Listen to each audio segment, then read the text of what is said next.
लाहौर की सर्द हवाओं में वो दोनों खामोशी से वाक कर रहे थे। अली, एक सादा सा मगर दिल का अमीर लड़का, जिसकी आंखों में सिर्फ सारा का अक्स था। सारा ने अचानक रखकर चांद की तरफ देखा। क्या तुम्हें लगता है कि चांद हमेशा हमारे साथ रहेगा? अगर तुम मेरे साथ रहो तो चांद भी जलने लगेगा। सारा मुस्कुरा दी। मगर जिंदगी आसान न थी। उनके बीच जात, खानदान और माशरती दबाव की दीवारें खड़ी थीं। लेकिन मोहब्बत कहाँ रुकावटें मानती है। अली ने सारा से चांदनी रात में वादा किया, अगर तुम हाँ कहो तो मैं सारी दुनिया से लड़ जाऊंगा। मैं हाँ कहती हूँ, लेकिन हम दोनों को बहुत कुछ सहना पड़ेगा। सारा और अली ने एक दूसरे से वादा तो कर लिया था, मगर सच ये था कि उनका रास्ता मोहब्बत का नहीं, आजमाइशों का था। सारा के वालिद एक बासर इंसान थे। अली एक मुतवस्सित तबके से था, मेहनती।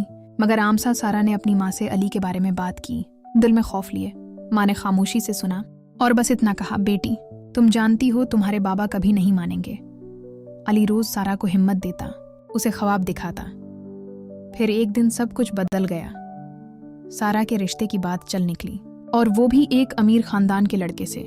सारा ने इनकार किया, मगर उसका इनकार सिर्फ आवाज तक महदूद था, असर तक नहीं पहुंच पाया।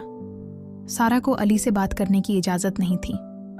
एक रात सारा ने अपनी माँ को चुपके से खत दिया, माँ मैंने कभी जिद नहीं की, कभी कुछ मांगा नहीं, मगर अली की मोहब्बत खुदा की नामत है। अगर आपने हमारा साथ नहीं दिया तो शायद आप एक बेटी खो देंगी। इस रात चांदनी सिर्फ बाहर नहीं, माँ के दिल में भी उतर गई। अगली सुबह अली के दरवाजे पर दस्तक हुई। माँ खड़ी थी, तैयार हो जाओ, निकाह है आज। सारा ने तुम्हें चुना है और मैंने अपनी बेटी का दिल जीतने का फैसला कर लिया है। अली के आंसू उसके होंठों पर मुस्कुराहट बन गए, और फिर वही वादे वाली चांदनी रात गवाह बनी उनके निकाह की। निकाह के बाद अली और सारा की जिंदगी में एक नया सूरज तुलुआ हुआ। वो दोनों एक छोटे से किराए के फ्लैट में शिफ्ट हो गए। शादी के पहले दिन सारा ने अली से कहा, हम दौलत वाले नहीं, लेकिन ख्वाब अमीर होने चाहें। पहले पहल सब कुछ ख्वाब सा लगता था। साथ नाश्ता बनाना, किताबों पर बहस, बारिश में छत पर बैठकर चाय पीना और रात को एक दूसरे को कहानियां सुनाते सोना।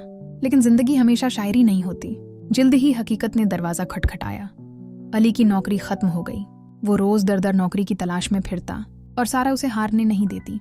एक दिन अली ने हार मानते हुए कहा, शायद मैं तुम्हें वो सब नहीं दे सकता जिसकी तुम हकदार हो। सारा ने उसका हाथ थाम कर कहा, अली जिस दिन तुमने मेरा हाथ थामा था मैं सब कुछ पा चुकी थी, बाकी सब फालतू है। इस हौसले ने अली में नई जान डाल दी। वो दिन रात मेहनत करने लगा। सारा ने ऑनलाइन ट्यूशन पढ़ाना शुरू की। दोनों साथ कमाते, साथ बचाते और साथ जीते। फिर एक दिन अली को एक अच्छे उदारे में जॉब ऑफर मिली, तनख्वाह भी अच्छी और इज्जत भी। वो दिन उनकी नई जिंदगी का आगाज था। उन्होंने एक छोटा सा घर खरीदा। सारा ने अली को एक छोटा सा पैकेट दिया, एक नन्हा सा जोड़ा। अली ने चौंक कर सारा की आंखों में देखा, क्या ये वही है जो मैं सोच रहा हूँ? सारा ने सर हिलाया, हाँ, हमारी मोहब्बत का पहला तोहफा, एक नन्ही सी जान जो हम दोनों का अक्स होगी। अली ने सारा को गले लगा लिया।